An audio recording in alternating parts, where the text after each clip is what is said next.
Europe 1. Le journal de 7h sur Europe 1, Rudy Saada. Bonjour Rudy. Bonjour Dimitri, bonjour à tous. C'est l'information de la nuit au bout de 17 heures d'interrogatoire. Les gardes à vue du grand-père, de la grand-mère, de l'oncle et de la tante ont été levés dans l'enquête sur la mort du petit Émile. Stéphane Burgat, bonjour. Bonjour Rudy, bonjour à tous. Vous êtes pour Europe 1 devant la caserne de gendarmerie de Marseille, là où ont lieu ces auditions. Aucune poursuite donc, à l'heure où on se parle. Et en effet, les grands-parents, l'oncle, la tante qui sortent libres après ce marathon d'interrogatoire étalé sur près de 48 heures de garde à vue sans mise en examen, donc ni contrôle judiciaire. Pour leur soulagement et satisfaction des avocats qui ont indiqué que leurs clients ont tout fait pour relever les zones d'ombre et nombreuses questions de la section de gendarmerie de Marseille. On rappelle que d'autres membres de la famille ont été entendus ces derniers jours en audition libre. Les enquêteurs qui semblaient s'orienter avec ces toutes premières gardes à vue en près de 20 mois d'enquête sur la piste de l'acte criminel et du lourd secret familial. Durant ces 48 heures, rien ou presque n'a filtré sur ce qui s'est dit entre les murs de cette caserne, sur les interrogations des enquêteurs et le résultat des perquisitions également qui ont été données au domicile des grands-parents. Le procureur de la République d'Aix-en-Provence devrait revenir sur ces différents points tout à l'heure lors de la conférence de presse qu'il donnera à midi. Merci Stéphane Burgat, correspondant Europe 1 dans les Bouches-du-Rhône. 2 milliards d'euros, c'est la somme que la France va débloquer pour financer une aide militaire supplémentaire à l'Ukraine. Ce matin, une trentaine de dirigeants participent à Paris à un sommet sur la paix et la sécurité de l'Ukraine. En amont de cette réunion, Emmanuel Macron a reçu hier soir Volodymyr Zelensky. Il a justifié ce nouveau chèque. J'ai pu annoncer aujourd'hui 2 milliards d'euros supplémentaires de soutien de la France sur le plan militaire à l'Ukraine. La France, depuis le début, vous le savez, apporte des capacités qui répondent aux besoins prioritaires des forces armées ukrainiennes. Et nous avons préparé une aide supplémentaire avec des missiles anti-chars Milan, des moyens de défense aérienne comme des missiles Mika qui équipent les Mirages qui ont été livrés ou encore des missiles de défense solaire Mistral. Pour tenir sur le front, les armées ukrainiennes recevront également des blindés VAM, des chars AMX-10RC, mais également de nombreuses munitions, dont certaines téléopérées ou des drones. Et nous avons aussi avancé sur les coopérations en matière satellitaire ou d'intelligence.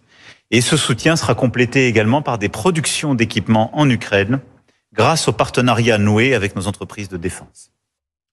Voilà, Emmanuel Macron, donc hier soir depuis l'Elysée. Du Japon au Canada, en passant par Bruxelles, les dernières annonces de Donald Trump concernant les taxes sur l'automobile soulèvent indignation et colère dans le monde entier. Et pour cause, le président américain annonce 25% de droits de douane dans le secteur automobile. Ils s'ajouteront aux 2,5 existants et ce, dès mercredi prochain. L'Union européenne, par la voix d'Ursula von der Leyen, dit regretter profondément cette décision. Le Canada parle d'attaque directe. Le Japon étudie de son côté des mesures de rétorsion. Baptiste Morin, c'est une mauvaise nouvelle pour les constructeurs japonais et européens, mais aussi pour les constructeurs américains. Évidemment, cette annonce concerne les quelques 600 à 800 000 véhicules que l'Europe exporte vers les États-Unis chaque année. Elle pénalisera d'ailleurs surtout les constructeurs allemands, Volkswagen, Audi et Mercedes. Mais cette annonce concerne aussi les voitures américaines, car celles-ci ne sont pas seulement produites aux États-Unis. Dans de nombreux cas, des étapes de leur fabrication les font voyager via le Mexique et ou le Canada, à tel point que le premier importateur de véhicules aux États-Unis est un Américain, General Motors. Difficile donc d'y voir clair dans la stratégie de Donald Trump, même si le président américain s'est voulu très simple. Nous allons appliquer une taxe de 25%. Cela entre en application le 2 avril et nous commencerons à facturer le 3 avril. Ces droits de douane viennent s'ajouter aux 2,5% déjà appliqués. Une voiture importée aux États-Unis sera donc taxée à hauteur de 27,5% de sa valeur. Sur un prix moyen à 48 000 $, la facture grimpera donc à plus de 60 000.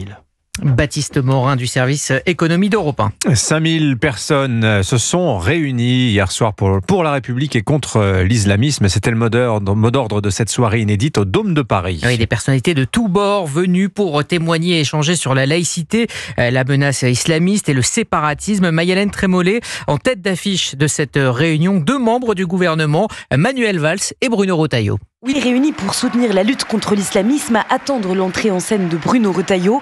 Parmi eux, Yael et Grégoire sont venus avec des angoisses et des questions. Je suis très inquiète de cette montée de l'islam. Je suis inquiète pour la communauté juive, je suis inquiète pour l'ensemble des citoyens français, je suis inquiète pour mes enfants. Le 7 octobre a été un moment de bascule. On a besoin d'avoir des voix qui nous parlent. Et en ce moment, j'en trouve pas beaucoup. Sous les applaudissements nourris, le ministre de l'Intérieur salue avec force Boualem Sansal et lance un serment, le serment du Dôme, pour combattre le séparatisme sous toutes ses formes. Cette promesse que nous devons tenir, de ne jamais rien céder, pas un pouce de terrain, parce que la charia a trop souvent prospéré dans l'omerta. Dernier orateur, Manuel Valls assume le lien existant entre représentants de la France insoumise et partisans de l'islamisme radical. Il trouve des complices à l'extrême gauche. Ceux qui ont fait de l'antisionisme leur fonds de commerce politique. Le ministre des Outre-mer qui appelle pour conclure à un réarmement idéologique pour faire face aux défis qui attendent la République. Maï-Hélène Trémollet du service politique d'Europe 1. Et les soutiens de Boualem Sansal retiennent leur souffle. C'est aujourd'hui que l'écrivain franco-algérien sera fixé sur son sort, arrêté en novembre dernier à sa descente d'avion à Alger. Il risque 10 ans de prison pour atteinte à l'intégrité territoriale de l'Algérie. Une peine requise par le procureur après un procès expéditif. C'était la semaine dernière. En pleine crise entre Paris et Alger, après les déclarations de Gérald Darmanin sur la surpopulation carcérale, ce sondage CSA pour Europe 1, CNews et le JDD, 87% des Français se disent favorables à l'expulsion des détenus étrangers dans leur pays d'origine. Autre chiffre marquant de cette étude, 84% des sondés estiment que la justice des mineurs est inadaptée à la société d'aujourd'hui. Dans l'actualité également, deuxième jour en Israël pour Jordan Bardella et Marion Maréchal. Il a visité hier les sites des massacres du 7 octobre et ils participent tous les deux à la conférence internationale de lutte contre l'antisémitisme aujourd'hui. Alexandre Chevaux, vous êtes notre envoyé spécial en Israël. Cette présence irrite certaines associations en France, mais le Rassemblement national assume clairement sa proximité avec Israël. Qu'importe leur héritage familial ou politique, Marion Maréchal et Jordan Bardella partagent le combat d'Israël contre le Hamas, car tous deux estiment que le terrorisme islamiste représente aussi la principale menace en France.